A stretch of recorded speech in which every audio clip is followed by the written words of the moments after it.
les règles du jeu. L'idée c'est que vous ayez un maximum la parole, donc on va essayer de se tenir à faire moitié-moitié, c'est-à-dire une demi-heure de questions-réponses, de débat avec les invités, et ensuite faire tourner le micro au sein de la salle. Asseyez-vous s'il vous plaît, merci. Faire tourner le micro au sein de la salle pour que voilà, tout le monde je sais pas, en tout cas un maximum de personnes puissent poser sa question, leur question. Oui, donc traitement médiatique et gilets jaunes, un dossier on va dire brûlant. On se souvient qu'au début du mouvement, voilà, les médias en général étaient plutôt accusés de complaisance envers le mouvement, qui leur donnait trop la parole. Ensuite, les choses, on va dire, se sont relativement inversées. Il y a eu beaucoup de critiques du traitement médiatique. On a patronne, la directrice de la rédaction de BFM TV, je pense que vous aurez quelques questions à lui poser.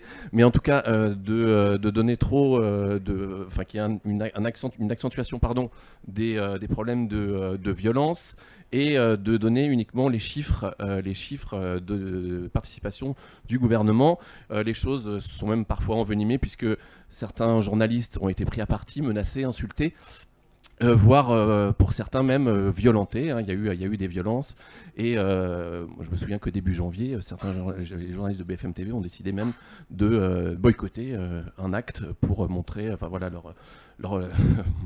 leur souffrance entre guillemets, en tout cas leur problème de travailler de poursuivre ce mouvement. Donc pour discuter de tout ça, et donc je sais que voilà, le dossier est brûlant et très attendu, donc je vous rappelle juste les règles du jeu. Voilà, vous aurez la parole, soyez un tout petit peu patient, et on vous la donnera vraiment en largeur. Donc pour parler de ce dossier, donc Céline Pigalle, vous êtes directrice de la rédaction de BFM TV, vous avez travaillé je crois 15 ans à Europe 1, et je crois que vous êtes la seule à avoir dirigé la rédaction des trois grandes chaînes d'infos continues, que ce soit iTélé, LCI et donc BFM Télé. Voilà. À ma gauche, Violette Voldoir, vous êtes journaliste, fondatrice de la radio associative Radio Parleur, qui a été créée, je crois, au moment de Nuit debout, en 2016. Et vous, pendant longtemps aussi, vous avez couvert les mouvements sociaux, c'est un petit peu votre spécialité. Voilà. Et à ma gauche encore, Rémi Buzine, vous êtes journaliste à Brut. Et vous aussi, vous avez commencé à suivre les mouvements sociaux au moment de Nuit debout. Voilà. Première question, évidemment, pardonnez-moi, à Céline Pigalle. Oui, je crois que ça marche. C'est bon ?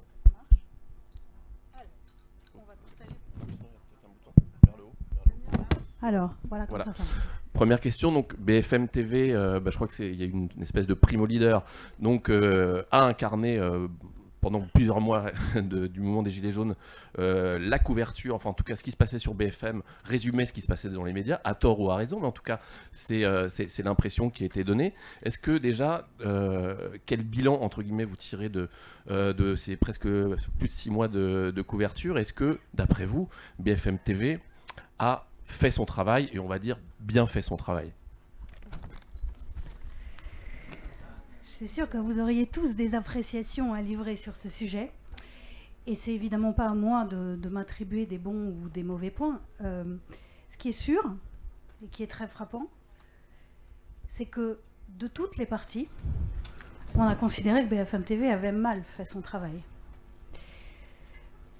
Le gouvernement a considéré que BFM TV avait mal fait son travail, puisque le gouvernement a trouvé qu'on avait trop donné la parole, qu'on avait trop montré la violence, et qu'on avait même, pensaient certains, accentué, encouragé, voire suscité ce mouvement.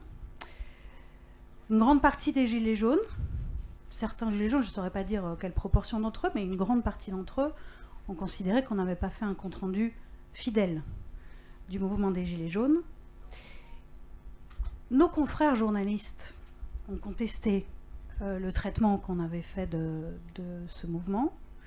Et les journalistes de BFM TV, soumis à toutes ces critiques qui arrivaient de toutes parts, ont fini par intérioriser tout ce qui était dit et se sont tournés vers nous, la direction, en disant on ne fait pas bien notre travail.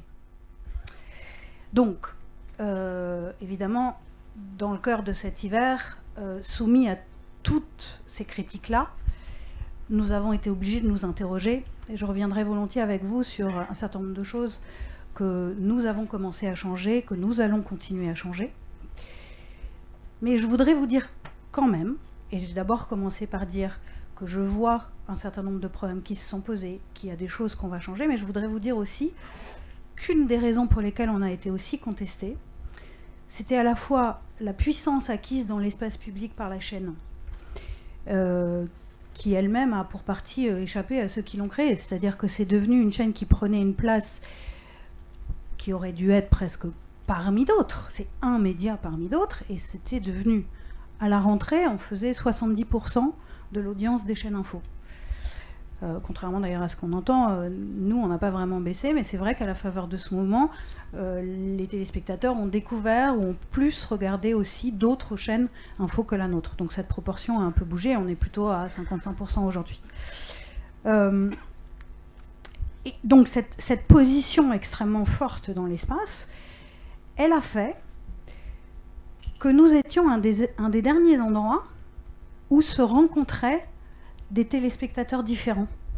C'est-à-dire que regarde BFM TV, d'ailleurs, je le vois à la faveur des nombreux débats auxquels j'ai pu participer, et souvent on me dit, moi je vous regarde pas, je vous aime pas, bon, et force est de constater qu'après les gens me racontent un certain nombre de choses qu'ils ont vues sur l'antenne. Je reconnais d'ailleurs que parce que la chaîne est présente dans les bars, parce qu'elle est présente dans les clubs de sport, parce qu'elle est présente dans plein d'endroits où peut-être on la choisit pas, mais on la voit quand même, beaucoup de gens regardent BFM TV. Et du coup, beaucoup de gens d'horizons très différents. Contrairement à pas mal d'autres médias qu'on choisit par une forme d'appartenance, BFM TV reste encore aujourd'hui une plateforme où toutes les générations peuvent se croiser, toutes les classes sociales peuvent se croiser, où les gilets jaunes ont pu s'exprimer, le gouvernement a pu s'exprimer, des commentateurs qui disaient du mal des gilets jaunes, des commentateurs qui soutenaient les gilets jaunes, toutes sortes de gens. Et on est dans une époque où on a du mal tout simplement à accepter la contradiction, à entendre autre chose que ce qu'on est soi-même et ce qu'on pense soi-même.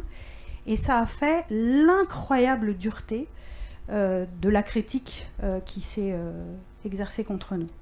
Si je ne monopolise pas la parole, je veux bien enchaîner sur des choses qu'on a changées. Allez-y, allez-y. En contrepartie, c'est vrai par exemple qu'à la faveur de cette crise, on s'est remis en cause notamment sur le traitement qu'on peut faire de l'image. Il faut savoir que les gens qui travaillent dans les chaînes d'infos en continu, ceux qui les ont créées, sont souvent des gens qui viennent de la radio, qui en fait faisaient ce qu'on appelle de l'info à chaud, du hard news, comme on dit joliment en anglais, du news, enfin de l'info dure, c'est de l'info dans l'immédiat, ce qui en soi est un exercice très particulier, périlleux, difficile, compliqué. Mais comme tous ces gens venaient de la radio, ils ont utilisé les images au départ, en tout cas, où on a eu un traitement de l'image qui, sans doute, et en tout cas c'est ce qu'on s'est formulé à la faveur de cette crise, n'était pas suffisamment précautionneux. On était concentré, et on le reste, sur le traitement du direct. C'est-à-dire quand vous diffusez des images en direct, ça ne veut pas dire que parfois il n'y a pas des choses qui nous échappent, parce que malheureusement c'est une des réalités du direct qu'il est très compliqué à maîtriser. Mais par exemple, on a le souci de faire très attention à ne pas diffuser en direct des violences sur les personnes. Ce qui d'ailleurs nous est reproché parce que du coup, on nous soupçonne de vouloir les cacher. Mais après, quand les événements sont terminés, on prend certaines images et puis elles existent et elles tournent comme ça. Et elles peuvent avoir une force et une valeur complètement hypnotique et qui est malheureuse.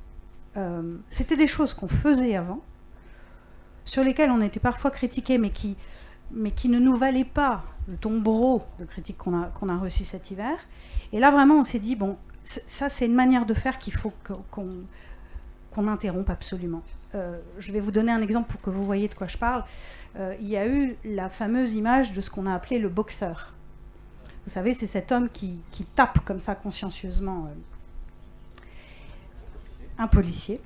Et cette image, quand elle a existé, on l'a utilisée et elle a tourné sur nos écrans sans qu'on la prenne en charge, sans qu'on continue même vraiment à la regarder. C'est-à-dire elle était là comme une illustration.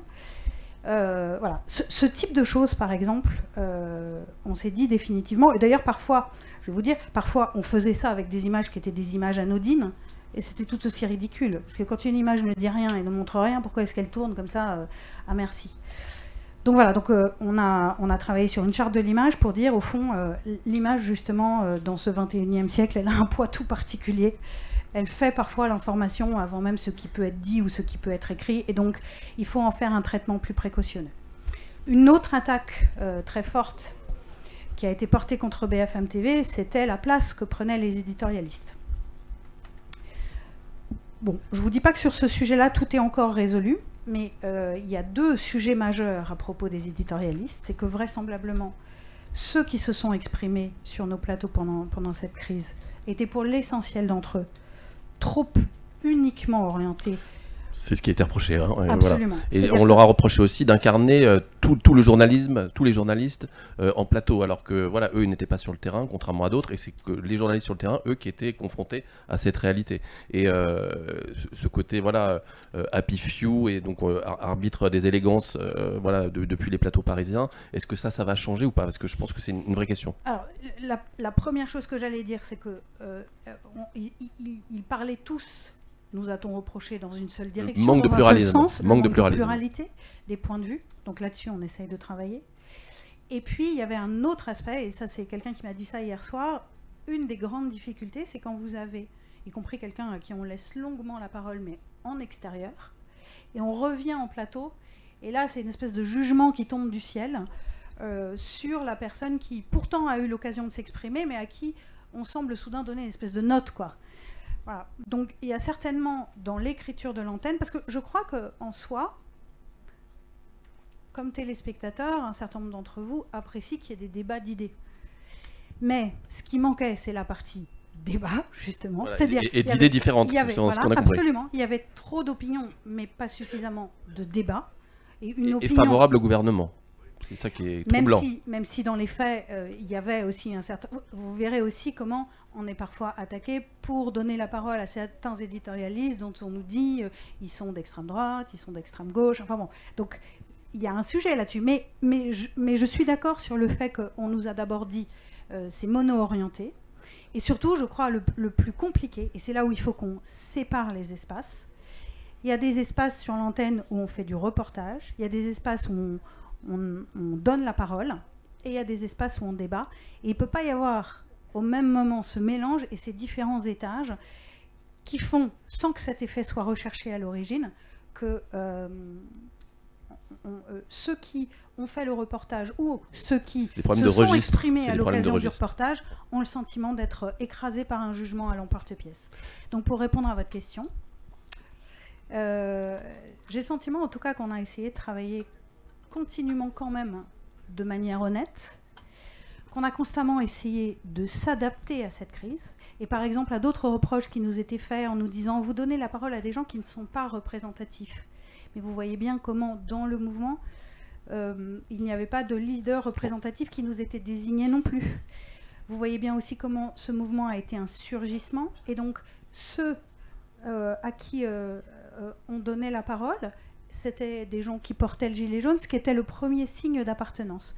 Donc je reconnais bien volontiers que dans la puissance aussi, dans la dureté de cette crise, nous avons certainement commis des erreurs, mais au milieu de ça, et ça fait partie du dialogue avec les journalistes, il n'y a jamais eu de notre côté la volonté d'aucune manière d'instrumentaliser, de prendre parti, voilà. Ce qui n'a pas empêché qu'on a marché sur une crête. Je pense que ça donnera lieu à des questions. Juste avant de donner la parole à mes deux autres invités, par rapport à ce qui est les choix éditoriaux qui étaient faits par BFM TV, je rappelle juste un petit peu de silence, pardon. Je rappelle juste que BFM TV donc est une chaîne privée, une chaîne commerciale qui vit de la publicité, donc des investissements publicitaires. Les investissements publicitaires sont indexés sur les audiences. Et pendant la crise des Gilets jaunes, je crois que l'audience de BFM TV a été parfois multipliée par 4. La chaîne était même parfois 3e chaîne française, derrière TF1 France 2. Et donc, quand on... Voilà, est-ce qu'il n'y a pas une espèce de conflit d'intérêts, si j'ose dire, quand on se dit qu'il y a un petit problème en termes de choix éditoriaux et que, voilà, peut-être trop de violence, peut-être trop... Enfin, voilà, une problématique de... trop pro-gouvernemental et les reproches qui vont avec, et voilà la puissance, l'audience qui est générée, et comment est-ce que vous avez navigué avec ça? Voilà. Bon, déjà, il y a quand même une contradiction dans ce que vous dites, parce que on fait la propagande gouvernementale et on montre trop la violence. Quand on montre la violence, on ne fait pas la propagande gouvernementale. Non, mais ça dépend du moment, ça dépend du moment. Ça, c'était au début, et après, c'était après. Non. C'est tout à fait compatible. Cette violence, elle caractérisait aussi le fait que ce gouvernement était puissamment mis en cause. En tout cas, croyez bien que le gouvernement l'a vécu comme ça. la question Juste sur la pression de l'audience. Ah, les questions après, soyez gentils. Soyez gentils. On en parlera après. On va pas y arriver, sinon. Soyez gentils. Soyez gentils. C'est pas une mascarade. Vous aurez la parole après. Soyez-en sûrs, soyez-en convaincus. Céline Pigalle, terminé, pardon. Alors, la question de l'audience, je voudrais d'abord vous dire qu'elle est liée à l'histoire de la presse, c'est-à-dire que BFM TV n'a pas inventé les sujets d'audience. Les JT des grandes chaînes de télé ont des sujets d'audience, mais la presse a des sujets d'audience. Et d'ailleurs, aujourd'hui, la presse écrite a des sujets d'audience d'être insuffisamment lus, qui lui vaut d'autres difficultés. Donc, je ne vois pas pourquoi aujourd'hui, d'un seul coup, ce critère d'être regardé serait en soi un mal. C'est-à-dire que je vois bien la responsabilité que cela constitue pour nous. C'est-à-dire s'adresser au plus grand nombre est évidemment une responsabilité très importante. Mais en soi, vouloir parler en nombre à des gens, c'est un mobile de la presse, pas plus pour BFM TV que pour l'ensemble des autres médias qui d'ailleurs se réjouissent d'avoir un nombre de lecteurs, un nombre d'auditeurs important. Enfin, vous voyez... Non, la question, c'est pas ça. On vous accuse pas de faire de l'audience. Quand on est une chaîne commerciale, on vit de l'audience, et donc plus on fait de l'audience, plus on a des recettes publicitaires. Oui, mais sauf que là, il y avait des choix éditoriaux qui étaient contestés, fortement contestés, même en interne. Ouais. Comment on arbitre? C'est ça la question. Alors, par ailleurs, il y a une chose, c'est qu'il faut quand même savoir que dans les moments de très forte actualité, en réalité, on enlève la publicité.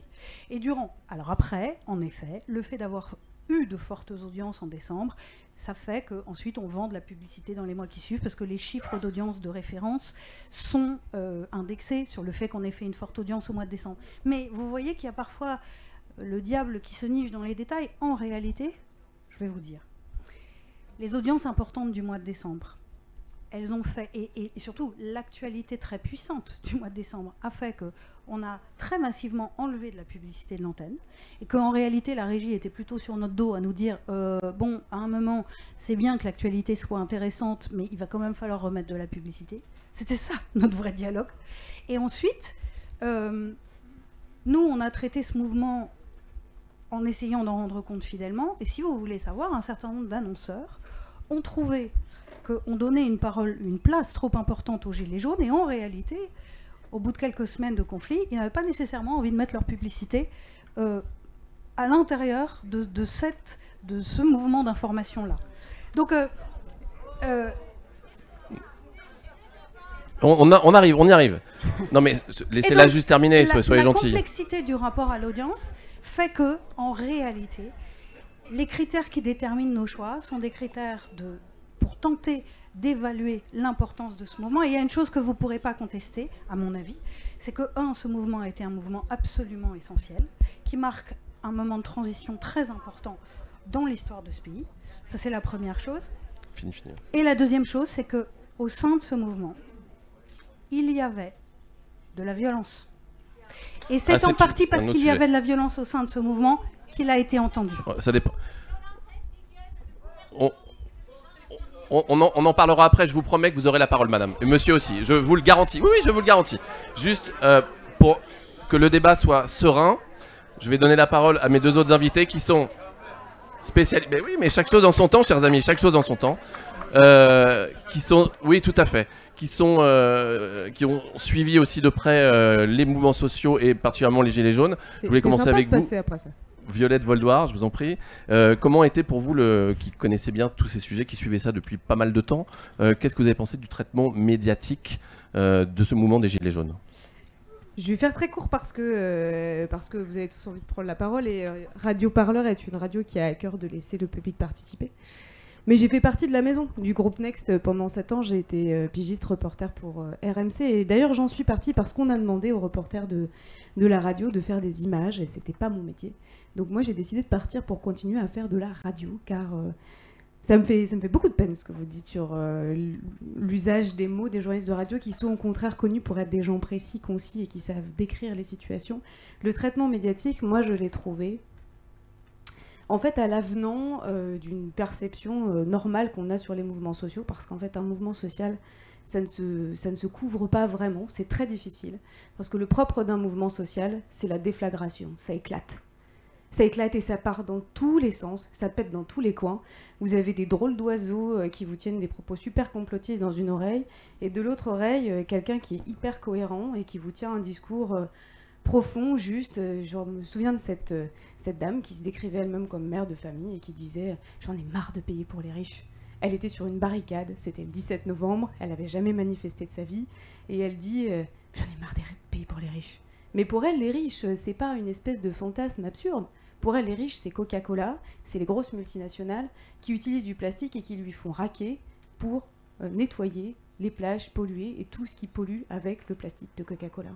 Bah ça c'est cohérent, je suis navrée, moi quand j'entends ça, je trouve ça parfaitement cohérent. Et le problème, c'est que vous en avez un dans l'oreille qui vous dit un truc, l'autre qui vous dit un autre truc, et qui avait un présupposé, déjà dès le début, c'est le peuple, c'est un peu des bouffes, tout ça. Moi je l'ai entendu de la bouche de camarades journalistes, ça ne m'étonne pas. Je suis issue d'une grande école de journalisme, et je sais d'où je viens, et tout le monde a fait Sciences Po, on vient tous de milieux bourgeois et relativement aisés, même si on venait d'extraction populaire, on peut avoir un capital culturel extrêmement fort. Et donc un a priori un peu le nez en l'air, quoi.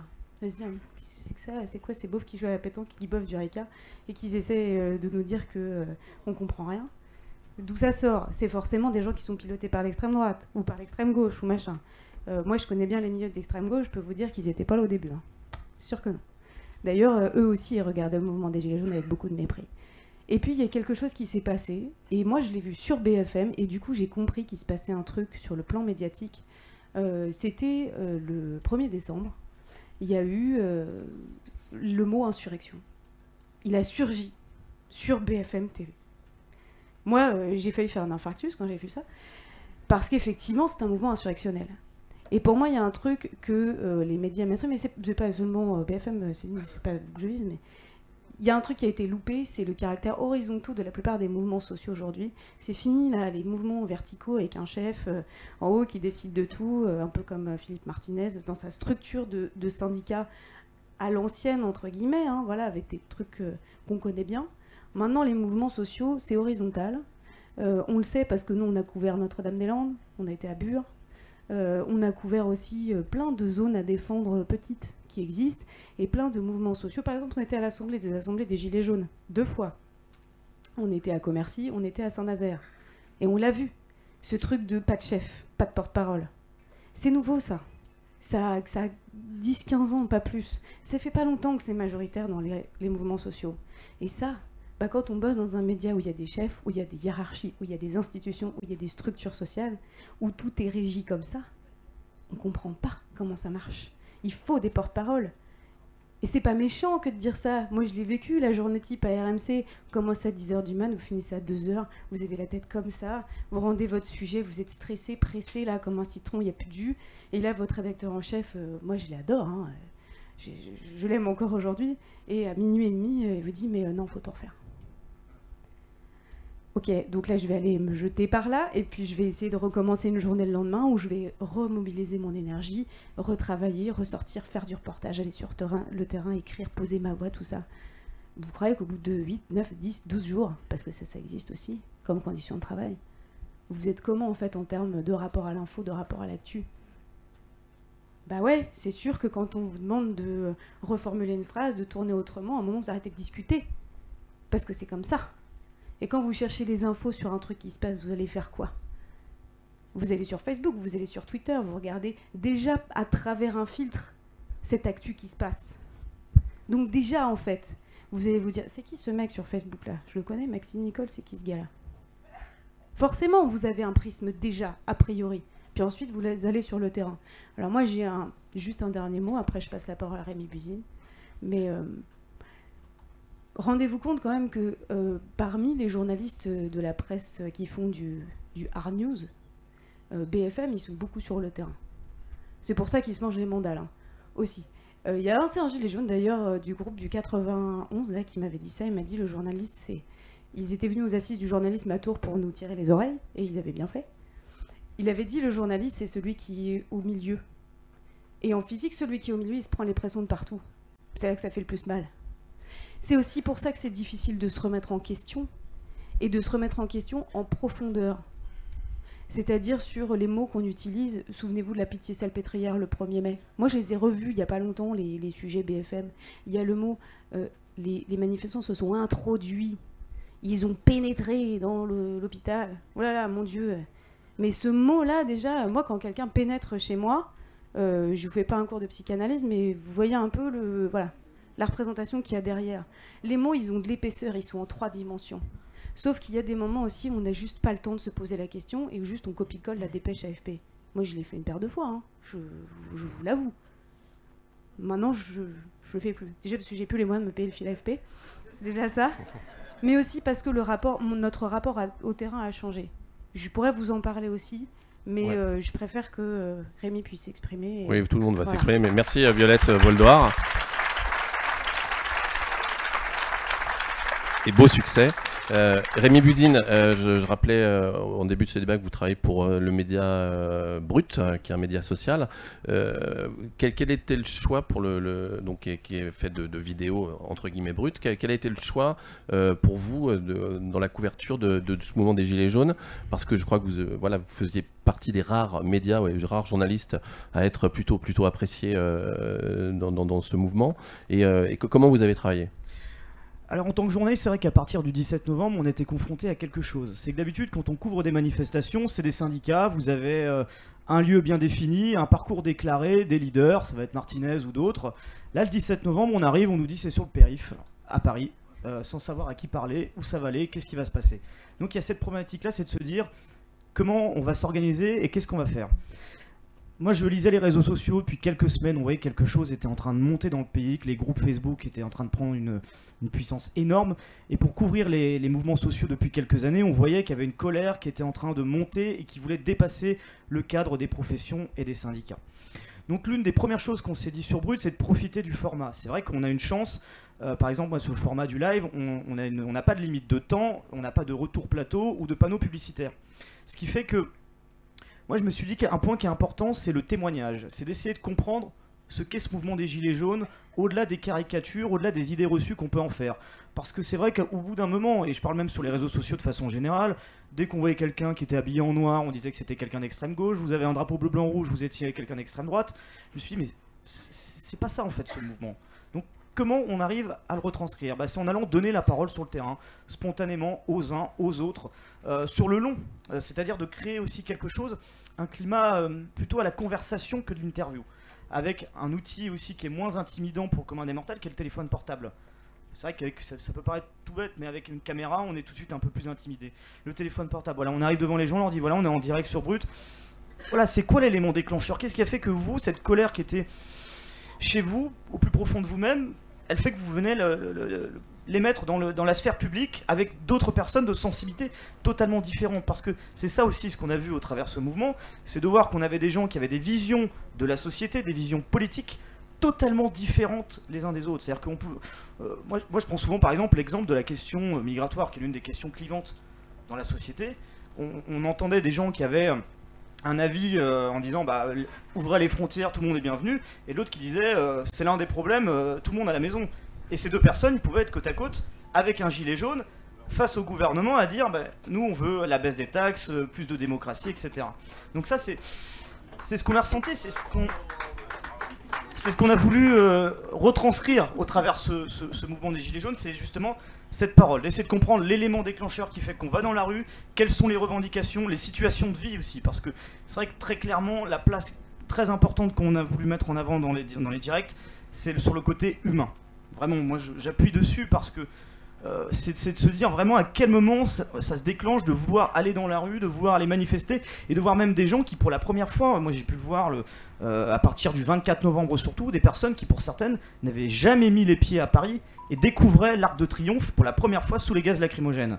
Et ça c'est quelque chose de très fort, des gens qui n'en pouvaient plus du fin fond de leur province, qui disaient on en a marre d'être des spectateurs de la société, d'être mis en retrait et qui ont voulu reprendre un peu le devant de la scène médiatique. Donc on a voulu mettre tout ça en avant pendant ce mouvement des Gilets jaunes, avec des interviews, puis aussi en immersion au cœur de ces cortèges. Montrer combien il y avait de personnes dans ces cortèges, donc l'ambiance, les slogans, les pancartes. Dès lors aussi qu'il y avait des tensions, comprendre comment elles débouchaient. Est-ce que c'était l'œuvre de quelques personnes qui provoquait les forces de l'ordre, ou est-ce que c'était les forces de l'ordre qui, avec un ordre de vouloir évacuer tel ou tel lieu, commençaient en premier à participer à des tensions. Donc c'est toutes des choses qu'on a essayé de montrer au travers ce mouvement, avec une idée, c'est de n'être jamais dans le jugement des gens. C'est-à-dire que on est dans quelque chose du plus factuel possible. C'est-à-dire, on donne la parole. Moi, je suis pas là pour dire ce que cette personne pense est bien ou mal. Est-ce que quand quelqu'un brûle une voiture ou casse une vitrine, j'ai besoin de dire est-ce que c'est bien ou mal? Je pense que les gens peuvent se faire leur propre opinion en voyant ces images. Après, il y a le commentaire. Le commentaire, c'est vraiment sur quelque chose de factuel. C'est de décrire les choses, c'est de contextualiser, d'expliquer avec un point qui est important, c'est de se dire que quand on est en live, vous avez en permanence des gens qui arrivent, qui partent. Et quand vous avez des personnes qui arrivent et qui voient par exemple les Champs-Élysées recouverts de gaz lacrymogène avec du feu à droite à gauche, c'est de faire des points réguliers pour justement expliquer qu'est-ce qui s'est passé précédemment, qu'est-ce qui fait qu'on est arrivé à cette situation-là. Donc on est vraiment dans cette optique tout au long de la journée, en continu, donc d'essayer vraiment de comprendre l'élément déclencheur d'une tension jusqu'à sa résolution. Et on a fait ça vraiment tout au long des semaines. On a même essayé aussi d'aller le plus possible, de se détacher de Paris, parce que c'est vrai que parfois c'était compliqué, parce qu'on se dit en tant que journaliste, Paris c'est quand même la capitale, et les Gilets jaunes venaient aussi nombreux à Paris, parce qu'il y a l'idée, voilà, c'est la symbolique d'aller titiller les lieux de pouvoir, l'Élysée, l'Assemblée nationale, etc. Mais il fallait pas oublier la base, c'est que ce mouvement il est né surtout des ronds-points, et les ronds-points c'était pas les ronds-points à Paris ou en région parisienne, c'était bien plus profond que cela. Donc l'idée ça a été de se délocaliser sur certains actes dans certaines villes, ou même parfois sur des blocages de péage ou sur des ronds-points, pour comprendre aussi les revendications, parce que par exemple que vous alliez à Bordeaux ou par exemple à Lille, les revendications n'étaient pas tout à fait les mêmes. Il pouvait y avoir des situations locales vis-à-vis des services publics, des situations des uns des autres, ou un contexte, par exemple, si on prend l'exemple de Bordeaux, on entendait souvent l'inflation des prix de l'immobilier par exemple. Je parle de la région, mais c'était quelque chose qui revenait très souvent, parce que ces dernières années ça demande beaucoup, et ce qui fait que certaines personnes ont dû se délocaliser plus loin. Ça fait partie des enjeux locaux qui font partie de ce mouvement, qu'on a essayé aussi de mettre en avant, et qu'on a mis en avant depuis le début. Et avec un dernier point aussi qui est très important, c'est la lutte contre les fausses informations. Sachant que c'est vrai que par rapport à Brut, comme on est sur un média social, on a un public qui est énormément confronté à ces fausses informations via Twitter ou même Facebook.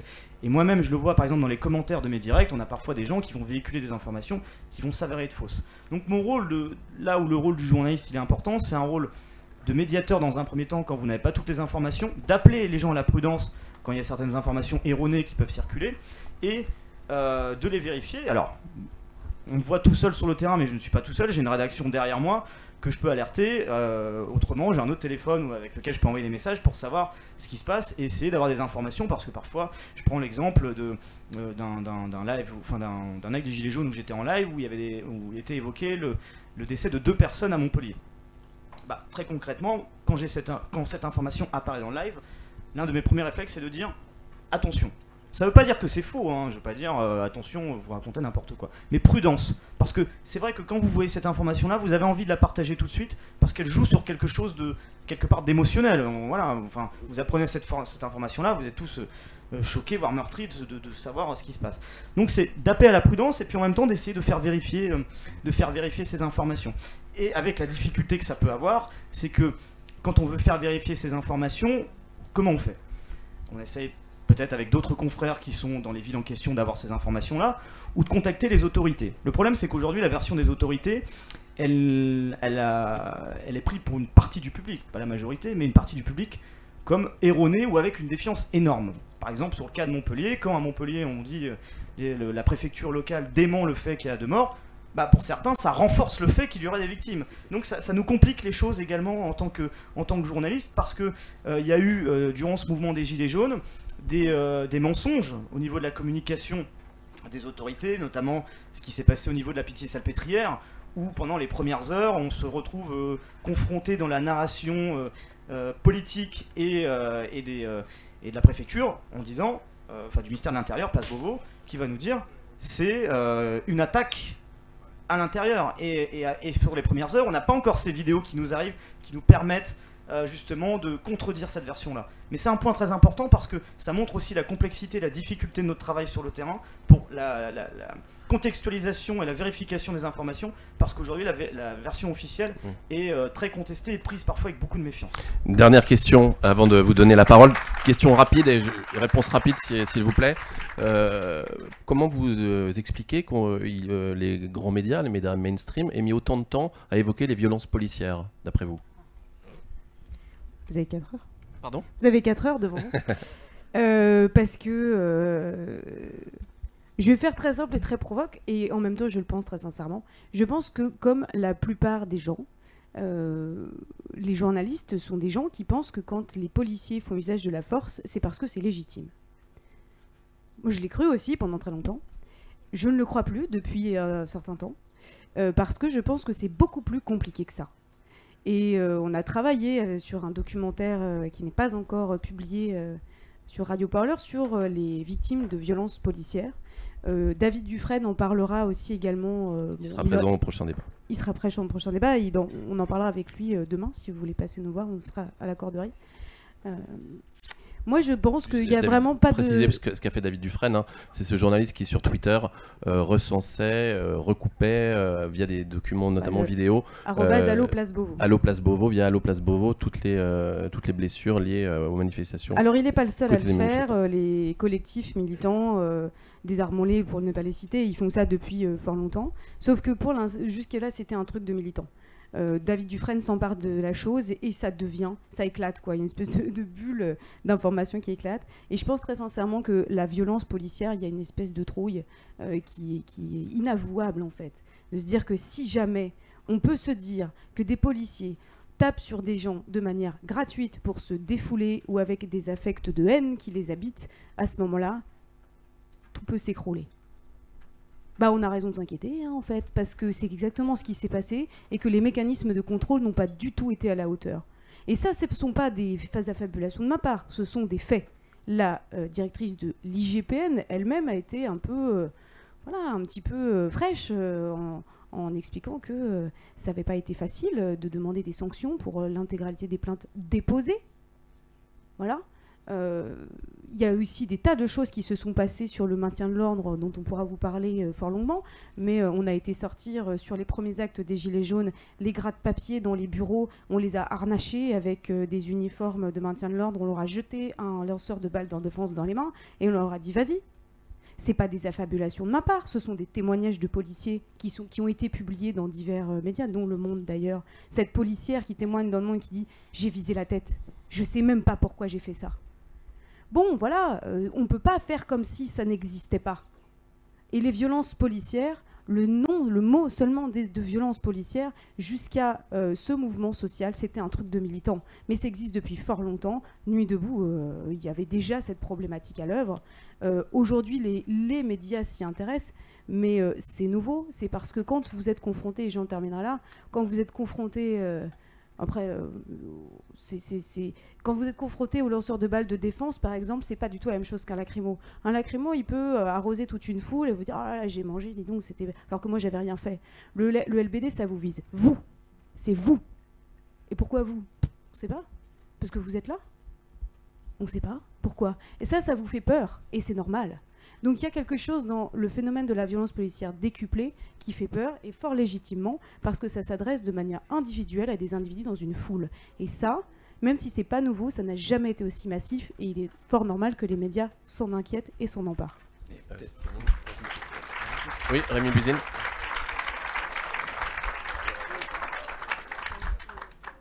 Il faut savoir qu'en 2016, ces situations existaient déjà. Elles étaient tenues sous silence quasiment. Que ce soit des violences policières, il y en a eu énormément au temps du mouvement Nuit debout. On a vu des évacuations parfois extrêmement violentes de la place de la République. Dans les manifestations au travail également, il y a eu des situations qui étaient déplorables. Et puis, on parle beaucoup justement de la défiance envers les médias ou même des violences envers les journalistes. Elles existaient déjà aussi à l'époque, mais on en parlait presque pas ou pas du tout, parce que à l'époque, que ce soit le mouvement Nuit debout, les manifestations loi travail, on s'était concentré dans la narration médiatique simplement sur l'essence même du mouvement, c'est-à-dire ce qu'était Nuit debout, et les manifestations loi travail sur les revendications et toute l'histoire autour du 49.3. Mais comme là, les Gilets jaunes ont pris une place dans la sphère médiatique qui à un moment donné, pendant presque 3 mois, que ce soit en chaîne d'information continue ou même dans tous les médias, c'était presque H24 dessus. Donc du coup, il fallait trouver d'autres angles, et les angles justement en lien avec les violences policières et les violences contre les journalistes ont monté en puissance. C'est vrai qu'on peut déplorer le fait qu'il y a un mois de retard. Il y a eu un mois de retard, clairement, sur la prise en compte des violences policières sous le mouvement des Gilets jaunes, où on se rend compte qu'à partir du 1er 8 décembre, il y a vraiment une bascule. Et c'est vrai que moi je sors de ces mois de couverture du mouvement des Gilets jaunes avec des images dramatiques en tête, en tant que journaliste sur le terrain, en tant que témoin, de personnes qui se retrouvent pacifiquement à 100 mètres d'une zone de tension prendre des LBD en pleine tête. Je me trouvais pas très loin de Jérôme Rodriguez quand celui-ci avait pris un tir, alors ça reste encore à déterminer, mais en tout cas il a perdu un œil ce jour-là. Des événements vraiment tragiques où on peut se rendre compte en tant que journaliste de terrain. Il y a eu énormément de violences policières, il y a eu énormément de personnes qui ont été blessées pour des usages non réglementaires de la force ou de l'usage du LBD, parce que et pourtant moi j'ai vu de nombreux tirs de LBD parfois où ces tirs la personne qui tirait avec le LBD ne regardait même pas où. Et d'ailleurs, je crois qu'elle ne pouvait même pas voir. Il y avait un nuage de gaz lacrymogène où on voyait même pas, on n'avait même pas 3 mètres de visibilité et on entendait les tirs. C'en est pas un. LBD, c'est pas LBD, rassurez-vous. On a eu chaud, mais c'est bon. C'était à propos. Okay. Et on voyait pas justement on n'arrivait pas. C'est Hollywood, oui. On n'arrivait pas à voir à distance. Et c'est vrai que ces images, moi, quelques mois après, elles me hantent encore de voir ces nombreuses personnes, même aussi des journalistes, qui clairement identifiaient... Puisque des journalistes ont été blessés aussi, il faut le rappeler. Beaucoup de journalistes ont été blessés. J'ai parfois vu aussi des journalistes recevoir des coups de matraque et parfaitement identifiables. Enfin, à un moment donné, quand vous avez une caméra comme ce monsieur qui est juste là, vous avez un brassard presse, que vous avez un casque où il est marqué presse, c'est marqué partout. À un moment donné, qu'est-ce qu'on peut faire de plus? Qu'on va pas mettre un truc clignotant. Enfin, je sais pas ce qu'on peut faire d'autre. Il y en a même qui mettent leur carte de presse en grand devant. Enfin, c'est... Voilà, donc il y a eu aussi des violences envers la presse, et ça, c'est toutes des choses qu'il faut déplorer. Ce que je regretterais pour conclure, c'est que la profession, parfois, ne s'est pas assez levée face à certaines situations. Alors, on a vu parfois des SDJ soutenir certaines situations de certains journalistes, mais d'un point de vue plus global, c'est vrai que la profession de journaliste ne s'est pas forcément assez levée dès lors qu'il y a eu des entraves à la liberté de la presse sur... Il y a eu quelques articles quand même. Des articles, et notamment mais pas, au Télérama. Une mobilisation, pas il y a eu des pétitions. Commune de la profession, ça c'est pas vrai. Un petit peu quand même, un petit peu. Et juste Céline Pigalle, oui on arrive. Céline Pigalle juste là-dessus sur le retard sur les violences policières. Rapidement, si vraiment rapidement. On débordera, voilà, on débordera. Vous voulez pas? Allez-y, on passe aux questions si vous préférez. Moi je voudrais juste vous dire 2 choses. C'est important, c'est important. Je partage l'analyse de Rémi Buzine sur le décalage d'environ 1 mois. Pendant le premier mois, les questions qu'on se posait sur la police, c'était des questions de maintien de l'ordre. C'était pourquoi la police n'a rien vu venir, n'a rien compris, n'avait pas l'information sur l'endroit où allaient se lever les manifestations. Le premier samedi, on s'est soudain trouvé avec des manifestations de gilets jaunes à proximité de l'Élysée, où on a cru que les gilets jaunes allaient réellement réussir à marcher sur l'Élysée. Alors après on nous a dit, vous vous êtes trompés, ils étaient encore loin, on les aurait jamais laissés accéder. Et donc les premières interrogations, elles portaient sur comment c'est possible qu'il ne l'ait pas vu venir, qu'il ne l'ait pas compris, qu'il n'ait pas eu les informations, comment c'est possible qu'ils n'arrivent pas à sécuriser les Champs-Élysées, comment c'est possible qu'ils interdisent l'accès aux Champs-Élysées et que ça tourne comme ça tourne autour de l'Arc de Triomphe. Et du coup, on avait un problème d'axe, c'est-à-dire on avait mis notre caméra dans une direction, on interrogeait cette situation-là, pourquoi est-ce que la police est à ce point débordée, et ce faisant, objectivement, les 2-3 premières semaines, on n'a pas vu que débordée comme elle l'était, la police commettait des fautes. Ensuite, je sais que c'est pas... Ensuite, au bout de moins d'1 mois, début décembre, nous avons lancé le premier reportage en longueur sur les violences policières, c'est-à-dire que le jour où on décide de lancer un reportage en longueur, ça a été notre erreur de le lancer en longueur pour essayer de faire une enquête et pas de produire un reportage d'infos simples de 3 minutes pour le lendemain matin ou de 2 minutes. Il a été lancé le 6 ou le 7 décembre, il a été publié le 17 décembre, soit précisément un mois après le début du mouvement. Vous pouvez absolument dire c'est tard, mais il a existé. Et ensuite, une fois qu'on a eu conscience de ce phénomène, ça a été constamment présent à l'antenne. Merci Céline Pigalle. On va passer aux questions. Il y a un micro qui va circuler. Tiens, on peut prendre celui-là. Voilà. Il va y faire. Prenez mes deux. Il y a du monde partout, je crois. Allez à gauche là. On a du temps. Je le prends sur moi. Il y aura un maximum de questions. Et soyez gentils de faire court. Je vais comme faire ça, super court, les gens vous inquiétez pourront pas. s'exprimer. Merci. Alors, il y a une étude de l'Institut Montaigne et du Media Lab de Sciences Po qui est sortie il n'y a pas longtemps et qui analysait 420 sites internet qui produisent de l'information et je crois 18 millions de tweets. L'étude vise à catégoriser les médias et tout, et il en sort une catégorisation. Donc, il y a par exemple les médias centraux, hyper centraux, qui sont un peu les médias de référence. Et en fait, dans cette étude, il y a un truc très intéressant qui ressort, c'est qu'il y a une cartographie des sujets abordés sur les gilets jaunes. Et donc, c'est à la fin de l'étude, et il ressort que les médias centraux, quel que soit leur positionnement politique, parlent avant tout de ce qui concerne les conséquences politiques, la violence dans les manifestations, mais pas vraiment des valeurs et des revendications des gilets jaunes. Je relis ma question, c'était ma question.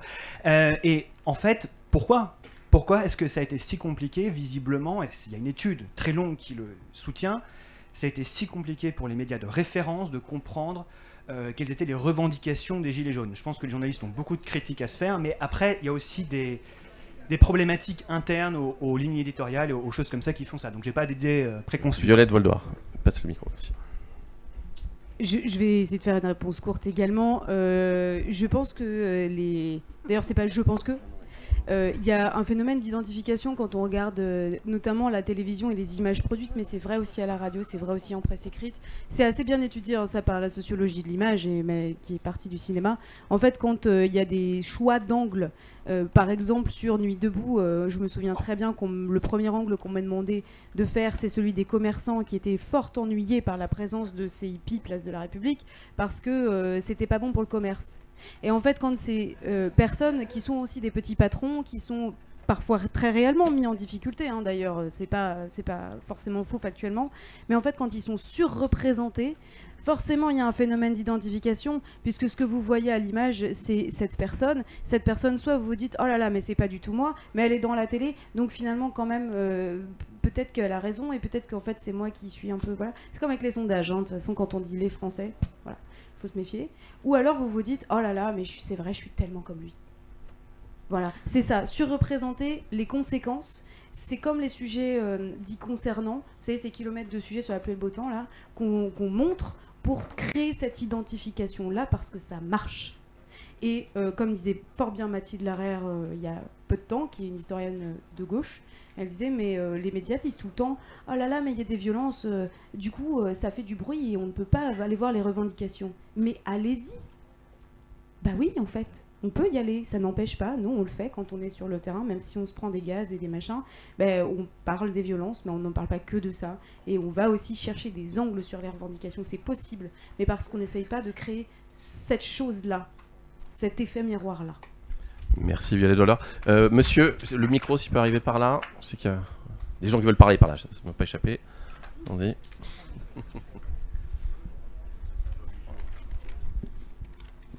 Bonjour.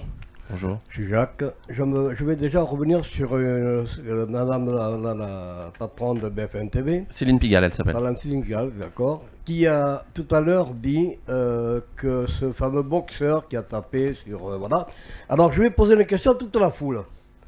Messieurs, surtout les dames, les couples, si vous voyez votre épouse, votre mère ou votre soeur malmenée, et même à la limite frappée, quelle réaction avez-vous? Quelle réaction avez-vous? Parce que au début de ce monsieur, à l'origine, c'est ton épouse et sa soeur qui ont été malmenés. Il s'est simplement mis en colère. Et devant lui, qu'est-ce qu'il y avait? Le monsieur avec un masque, il n'avait pas le visage, contrairement à la policier, que eux, on n'a pas de casque masqué. Bon, déjà, moi, j'ai bien ma question. Quand vous dites que vous répétez sur vos chaînes, en disant il y a eu tant de manifestants, je vais vous dire tout de suite, à quel chiffre vous référez-vous? Quelle source? Au ministère de l'Intérieur. On est bien d'accord. Moi, je vais vous dire comment il faut pour trouver les chiffres. On a eu un rond-point, un exemple, je ne prends pas ailleurs. On attend que le mouvement soit dissipé. Et monsieur le gendarme, après, quand il voit qu'il y a 15 ou 20 personnes, 30 personnes, comptabilise. Et vous envoie le chiffre à l'extérieur. Il ne vous dit pas qu'il y en avait 300, ni 400, ou 1000. Non, on comptabilise à la fin. Alors, vous, en tant que journaliste, pour diffuser la vérité, est-ce qu'il n'est pas plus normal d'aller sur le terrain, comme vos confrères font, et dire exactement les chiffres qui y sont? Voilà. Ok. Céline Pigalle vous répond. La question du chiffrage, vous avez raison. Elle a été, s'il y a un échec pour nous dans la couverture de ce mouvement, c'est celui-là. Combien y avait-il de gilets jaunes en France mobilisés, par exemple, le 17 novembre? Je vais vous dire, on avait un certain nombre de rédactions, on s'était réunis depuis des mois pour se dire, en fait, quand il y a des manifestations, il y a le syndicat qui nous dit on était temps, il y a la police qui nous dit ils étaient temps, évidemment ils sont jamais d'accord, et nous finalement les journalistes on considère que ça doit être quelque chose au milieu de tout ça. Et c'est pas sérieux, et c'est pas du journalisme, et ça fonctionne pas. Et du coup, ouais mais justement, j'en viens à ça. Du coup, le mouvement des Gilets jaunes commence, et alors que ça fait des mois qu'on réfléchit sur le fait qu'il faut que nous, les journalistes, on soit capables de publier un décompte, l'organisme avec lequel on travaille pour essayer de savoir à peu près ce que sont les volumes présents dans une manifestation nous dit « Ah mais non, mais nous, on ne peut pas faire. Nous, on sait compter que s'il y a un cortège. » Alors déjà, au début, il n'y a pas de cortège, c'est sur des ronds-points, c'est partout en France, dans toutes sortes d'endroits, et là, je vous le dis comme c'est, on est absolument battus. On a été absolument battus, et vous avez raison sur le fait que, à la fin de la journée, quand le ministère de l'Intérieur publie un chiffre, le relayer en soi, c'est pas interdit. C'est un chiffre qui nous est proposé, on peut toujours le donner. Mais on aurait dû dire à quel point, on aurait dû dire fortement, on aurait dû dire puissamment à quel point ce chiffre-là, il résumait évidemment pas la réalité. Et c'était une source. Et d'ailleurs, reconnaissez avec moi, je vais vous dire, sur ce sujet-là, je suis absolument prête et j'aimerais bien qu'on réussisse à reconstituer ce qu'a été la force de ce mouvement. Parce qu'encore aujourd'hui, tout le monde parle. Moi, régulièrement, en tant que directrice de la rédaction de BFM TV, je suis prise à partie par des hommes politiques qui me disent « Tout ça, pourquoi 200 000, 300 000 personnes ?» Ce premier jour, le ministère de l'Intérieur lui-même avait plutôt décompté environ 500 000. Donc, aujourd'hui, quand on veut essayer de nous dire qu'on en a trop fait et que on essaye de résumer le chiffre. Et donc, je pense que c'est quand même un truc de dingue qu'on passe nos vies à nous raconter qu'il y a des données sur nous qui circulent partout, qu'on sait toujours où les gens sont avec leur téléphone, avec Internet et ainsi de suite, et qu'on ne soit pas capable de reconstituer ce qu'a été en réalité l'ampleur de ce mouvement. Mais je suis obligée de reconnaître que, néanmoins, on a continué à donner ce chiffre-là qui n'avait pas de pendant, jusqu'au moment d'ailleurs où un certain nombre de gilets jaunes se sont organisés pour publier ce qu'ils appelaient le chiffre jaune, qui était un peu l'équivalent de ce que les syndicats essaient de donner en fin de manifestation. Mais nous, les journalistes, sur ce sujet-là, on a été battus. Et j'aimerais bien, même si j'ai toujours pas trouvé bien le moyen de le faire, qu'on essaye de trouver des données pour reconstituer ce qu'a été la réalité de la mobilisation au fil des semaines. Une question, madame, si on peut lui apporter le micro. Madame Anvers. Merci beaucoup. Levez la main, là, voilà. Alors, bonjour. Alors, moi d'abord, une remarque. Allez, encore un ballon, il fait chaud donc. Ouais. Alors, une remarque et une question. Première remarque, c'est un étonnement que je fais, donc c'est juste étonnement de, je sais pas, de cette espèce d'électricité qu'il y a par rapport à votre personne.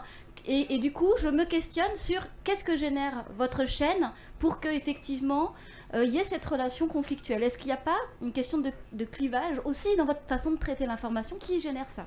Bon, juste une question à laquelle j'ai pas de réponse. Ça a été évoqué au début quand même. Voilà. Et ensuite, mais je suis très étonnée, enfin franchement. Et ensuite, deuxième remarque et question du coup que je pose à vous tous, c'est que moi, quand je suis allée faire mes petits papiers, voilà, à mon humble niveau à Pau, pour mon journal, et que je voyais le traitement des rédactions des Gilets jaunes, je ne reconnaissais absolument pas. C'est-à-dire que même ce que vous dites là des Gilets jaunes, je ne l'ai pas vu. Moi, vos traitements des bombes lacrymogènes, moi je ne l'ai pas vu chez moi. Et les informations que vous avez relayées constamment tous dans vos rédactions, ça n'existait pas dans la plupart des régions. Et donc, cette colère, mais non, mais des petites régions, je veux dire, c'est pas que Bordeaux, Lille, hein, la France. Et du coup, deux choses, et je reviens sur ce que disait mademoiselle, que je trouvais très juste, il y a un vrai questionnement sur le traitement médiatique et sur la formation des journalistes. Est-ce que le fait que vous n'ayez pas, et vous l'avez émis, et je suis totalement d'accord avec vous, est-ce que votre formation fait qu'au bout d'un moment, même si vous descendez en région, etc., vous n'avez plus les codes et que vous ne le comprenez plus. Et effectivement, il y a une question aussi économique. Enfin, je pense que c'est super intéressant ce mouvement sur le questionnement journalistique. Parce que c'est quoi votre question? Eh ben, voilà. Est-ce qu'il ne faudrait pas arrêter de réfléchir à la formation des écoles de journalisme qui formatent et qui vous éloignent? Vous n'avez pas fait d'école, vous, hein, Si, alors justement, Rémi, vas-y, Violette. Vite fait, après je laisse causer Rémi, mais bien sûr, il y a un problème. Mais il faudrait déjà que les écoles de journalisme cessent de diplômer par wagon de 500 par an des gens qui vont se retrouver au chômage sur le marché du travail, et que les grands médias cessent de recruter des gens qui sortent forcément d'écoles de journalisme et qu'il y ait un peu plus de diversité. Bon, après, c'est un autre débat. Intéressant. Bien sûr, on n'a pas vu les mêmes choses, c'est normal. À l'Assemblée des Assemblées des Gilets jaunes de Saint-Nazaire, on n'était pas beaucoup de médias, mais il y avait des médias locaux. Il y a aussi eu des médias nationaux. On n'a pas fait les mêmes choix d'angle, mais il y avait quand même quelques médias qui s'intéressaient à la structure et à ce que dit politiquement ce mouvement-là. En fait, le nerf de la guerre, il y a les chiffres, vous avez raison monsieur, mais il y a aussi les angles, les choix d'angle. Qu'est-ce qui est intéressant et qu'est-ce qui l'est pas? Qu'est-ce qu'on va considérer comme intéressant pour les auditeurs, les téléspectateurs, téléspectatrices, tous ces gens qui lisent, qui consomment, qui regardent, etc. En fait, et le temps, mais le temps ça fait pas tout. Il y a aussi la notion de choix. Il y a des journalistes de hard news qui passent du temps sur le terrain et leurs sujets sont pas forcément de très bonne qualité à l'arrivée. Il y a la contingence du métier aussi. Des fois on passe des jours et puis on a des queues de cerises. Donc c'est pas juste ça, c'est une question d'angle et de choix. Et ça, vous avez une responsabilité en tant que spectateur, spectatrice, lecteur, lectrice, d'interpeller sans dégainer le katana et décapiter la personne tout de suite. Parce que si vous faites ça, moi si je vous mets des baffes, vous allez me mettre une baffe en retour, forcément. Par contre, vous avez une responsabilité en tant que vous devez exprimer ce qui vous intéresse. Et sachez que c'est compliqué de recevoir ça. Parce que quand on fait des choix d'angle dans une rédaction en chef, je le sais, hein, moi je suis rédactrice en chef de mon média. Donc quand je réfléchis un an, je me dis mais qu'est-ce qui va être intéressant? Qu'est-ce qui est nouveau? Qu'est-ce qui est machin? Bah je m'appuie sur quoi? Sur mon petit cerveau? Non, je m'appuie aussi sur ce que les gens ils me disent quand moi je fais du terrain. Donc sortez pas le katana, mais exprimez ce qui vous intéresse aux journalistes qui vous croisez, que vous rencontrez, et essayez de nouer un dialogue, un vrai. Et à ce moment-là, vous allez aussi pouvoir peut-être pénétrer un petit peu plus loin, jusqu'aux directions peut-être de certains médias, parce que les journalistes de terrain, Céline Pigalle l'a très bien dit, à un moment ils vont taper sur la tête de la direction. Ça arrive pas très souvent, on n'est pas une profession hyper courageuse, hein, mais ça arrive. Une dernière question, monsieur, pardon. Rémi, pardon.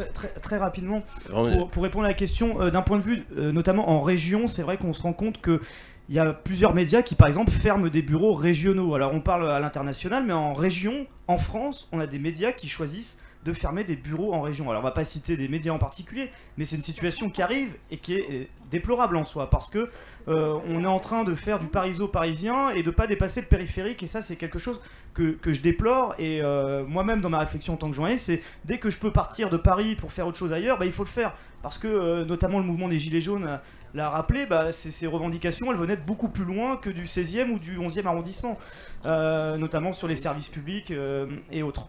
Après, sur la profession, sur le lien entre la profession de journaliste et les personnes qui sont ici. Moi, je suis ravi qu'il y ait des événements où il n'y a pas que des journalistes qui soient ici, parce que moi, il y a quelque chose dont j'en ai ras-le-bol, c'est l'entre-soi, où on passe son temps, on est ensemble. Alors c'est super, hein, on se congratule ensemble, c'est très cool, mais moi, ça m'intéresse pas. Ce qui est intéressant, c'est de pouvoir dialoguer avec des personnes comme vous ou d'autres. Il y a des gilets jaunes qui sont présents, c'est très bien, parce que je pense que pour la construction des médias demain, on a besoin du dialogue. On s'est beaucoup refermé sur nous-mêmes, c'est quelque chose que moi j'ai remarqué, parce que moi j'arrive un peu de l'extérieur par rapport à tout ça, je suis pas passé par ces écoles de journalisme, et j'ai découvert ce métier de journaliste quelque part en tant que spectateur au départ, et puis en arrivant les yeux grands ouverts dans les rédactions, j'avais pas fait de stage, etc.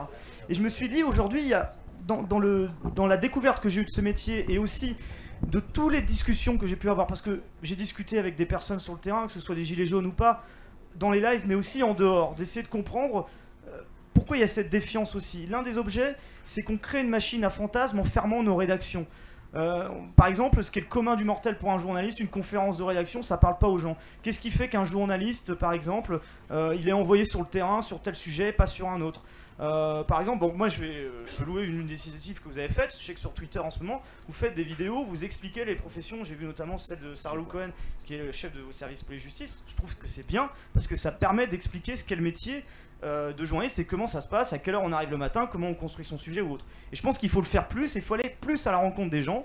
Le fait que ça se passe ici, c'est même génial, parce que ça permet de quitter Paris, d'avoir des personnes qui sont dans des rédactions nationales qui viennent ici. Il faut qu'on arrive à ouvrir plus nos rédactions et avoir plus de dialogue, donc ça passe par plus de conférences et plus de personnes qui pourraient visiter, ou même pourquoi pas, je sais pas, participer à une conférence de rédaction pour voir comment ça se passe, ou qu'on fasse plus de reportages pour montrer comment ça se passe de l'intérieur. Je trouve que c'est un point important pour qu'on passe au-delà de toutes ces idées reçues et cette défiance légitime sur beaucoup de titres, mais qui pourrait parfois être passée sur certains détails.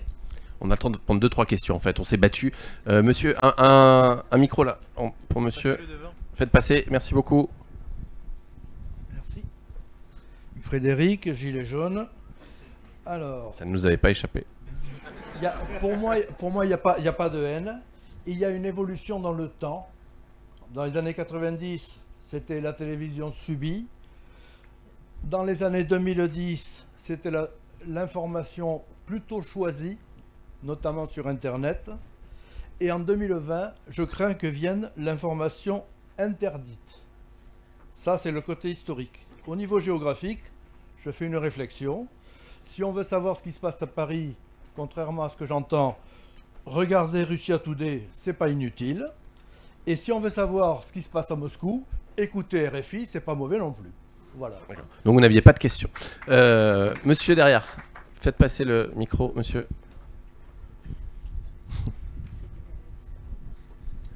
Bonjour, j'aurais une question pour Madame Céline Pigalle. Vous avez tout à l'heure en début de conférence parlé du poids de l'image, notamment sur BFM TV. Est-ce que votre réflexion, ça a apporté aussi sur le split screen, quand vous avez 4 flux d'images différents à l'écran, on ne sait pas d'où ça vient, on ne sait pas quand ça a été filmé, on ne sait pas si c'est du direct ou du différé, on ne sait pas ce qui se passe, il n'y a pas de contexte. Est-ce que vous allez aussi engager une réflexion là-dessus? Merci. Alors, vous avez raison sur les images en live et sur les images en différé, ça fait aussi partie des choses. Le problème, c'est que bon, il y a déjà pas mal de choses écrites sur l'antenne, donc au bout d'un moment, ça devient infernal. Mais on essaye de plus en plus, c'est beaucoup de travail, donc c'est un peu, il faut des relances régulières pour le faire, mais d'écrire si ce sont des images d'archives, d'écrire si ce sont des images de cet après-midi ou des images en ce moment même, parce que c'est vrai que voilà, là aussi, il y avait trop peu de précautions et parfois on allumait l'antenne 4 heures après et on avait l'impression que c'était toujours en cours parce qu'on était trompé. Et nous, on pensait que ça se comprenait à travers ce qui était dit et tout, mais il y a beaucoup de gens qui regardent l'antenne sans l'entendre ou sans l'écouter. Et donc voilà, donc maintenant on essaye de façon systématique d'écrire cet après-midi à Paris et aussi d'écrire sur les images en split où c'est. Et bon, après, quand on est sur un écran où il y a 4 images, vous pouvez écrire où c'est, vous ne pouvez pas nécessairement écrire ce qui est en direct, ce qui, voilà. Donc, peut-être qu'en réalité, quand on est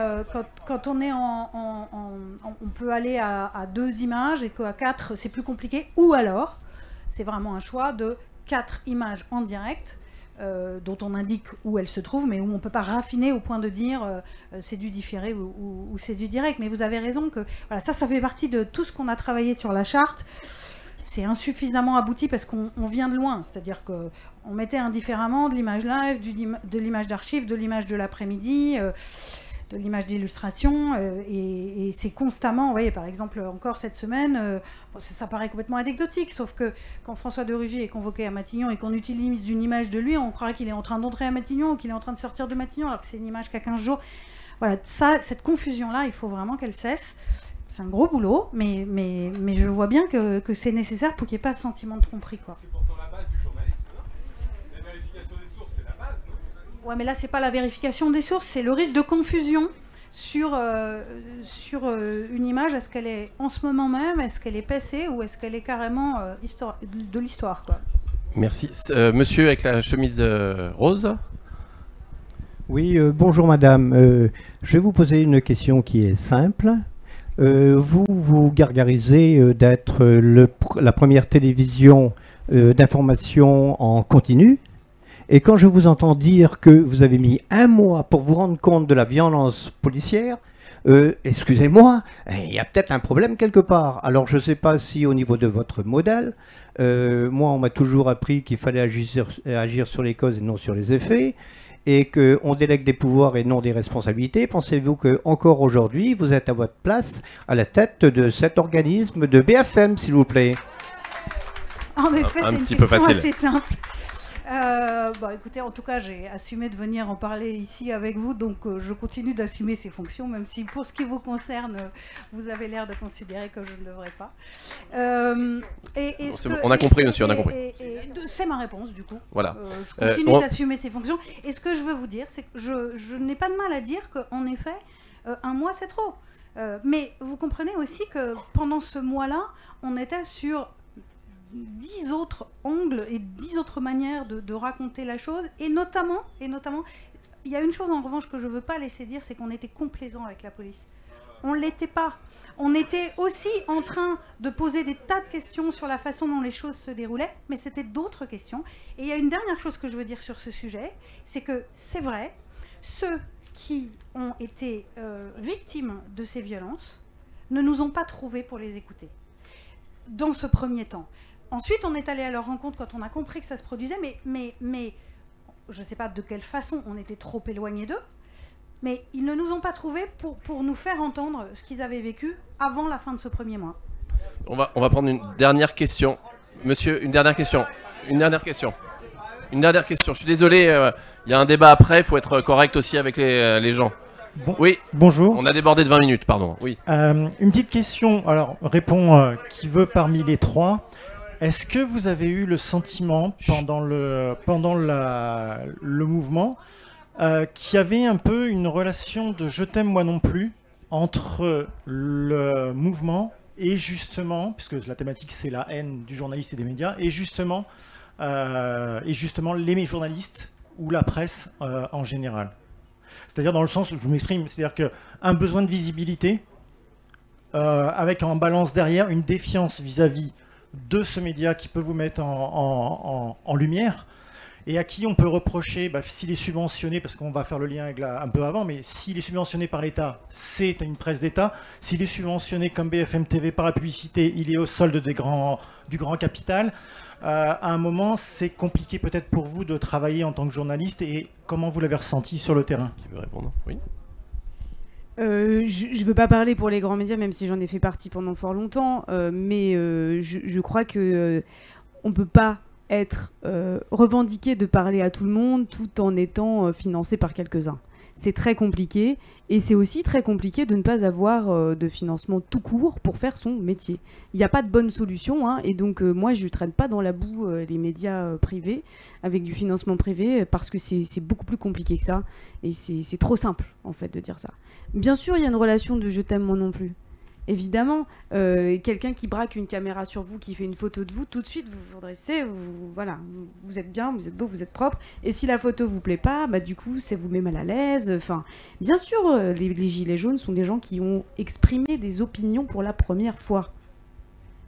Pour beaucoup, il y a beaucoup de primo-manifestants dans ce mouvement, il y a beaucoup de femmes aussi, qui par parenthèse sont des êtres de la population qui s'expriment moins que les autres.